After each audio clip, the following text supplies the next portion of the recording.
eleksyon na. Hindi ko pa nakikita yung resita sa pinapaalala mo na eleksyon na. Siyempre nga, huwag pinapaalala ko lang. Hindi ko natitingnan. Ako may tiwala sa inyo. Mabuti naman tama. Huwag nang magsunod ng pera.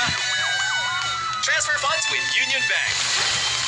Up to 10 pesos lang, high daily limit pa. Save on fees with Union Bank. Balita!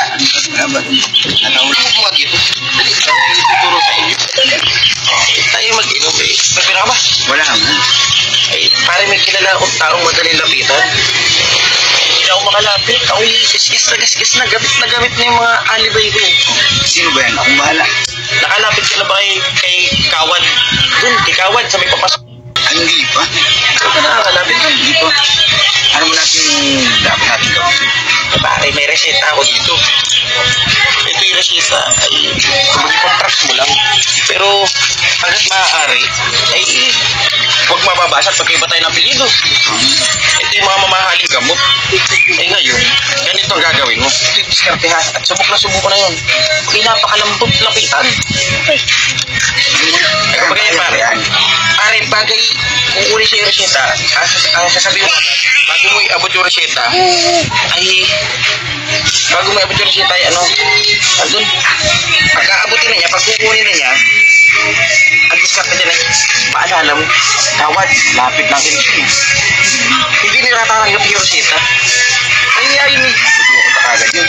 Oo ba? Ako na ang diskarte niya. Tapos nuli, paano tayo? Pero gagaling ang may acting mo, dapat paglapit mo, Wala. Kaya ko. medyo talagang may sakit yung kapamilya mo, kayo drone, para may reseta ka ng dali. Pumuntahan ko na doon. Eh, siguro yun ay nantin yun, tanghali, ay tulog yun, tanghali. Diskartehan ko na. Yun ang bahay mo kung kaya, ano pa kasi alam kong bahay mo. Alam mo? Ano, lakad na. Atintayin kita rito, tayo dito magkita.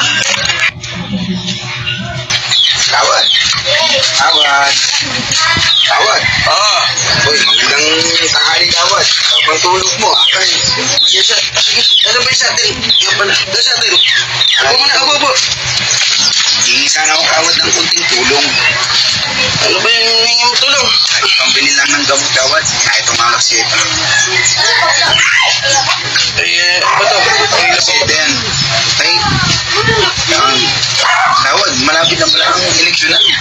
hindi ko pa nakikita yung resita sa pinapaalala mo na eleksyon na. Siyempre nga, huwag pinapaalala ko lang. Hindi ko natitingnan. Ako may tiwala sa inyo. Mabuti naman tama. Ay, ako mayroon pa naman kaunti din eh. Pagpasensya mo na muna ito ha. At yan na nga Saan mo na na. ang Kawad? Marami pa naman akong kamag-anak na gugulo sa inyo. Ah, ganun ba? Ilan ba kayong bagante? Siguro mga nasa 20 mahigit. 20. Patay ka. 20. Eh, parang mayroon pa pala ako nakaipit dito. Brad! Ay, pagpasensya mo nitong aking kaunting tulong ha. Limandaan, Kawad. Siguro yung mga kalahati ng kamag-anak ko mapapagputo ko. Oh, kalahati ng kamag-anak mo. Hindi ka naman hold up. Hindi naman, Kawad. Nahingi ako ng tulong dyan. Mga pala, pasensya na. Baka gusto mo maloob mo. Pasensya, biro lang. Biro lang. Pasensya na. Wala niya, Kawad. Oh, baka meron pa kaunti dito. Saglit lang. Ay, isipin mo yun. May nakaipit pa pala. Pasensya ka na ha.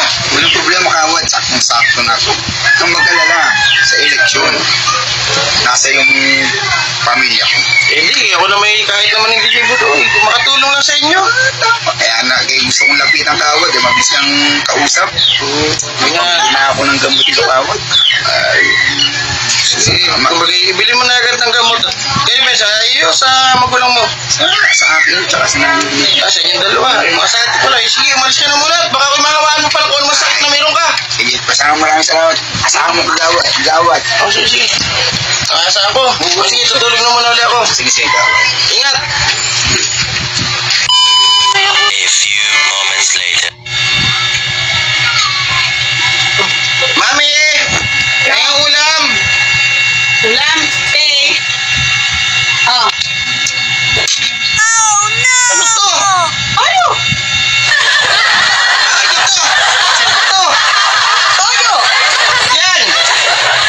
Adobo kasi yun. Ngayon, may humingi ng tulong sa'yo, yung pambili ng manok, nawala. Toyo yung natira. Ay, magtoyo ka na lang. Tapos tayo nito na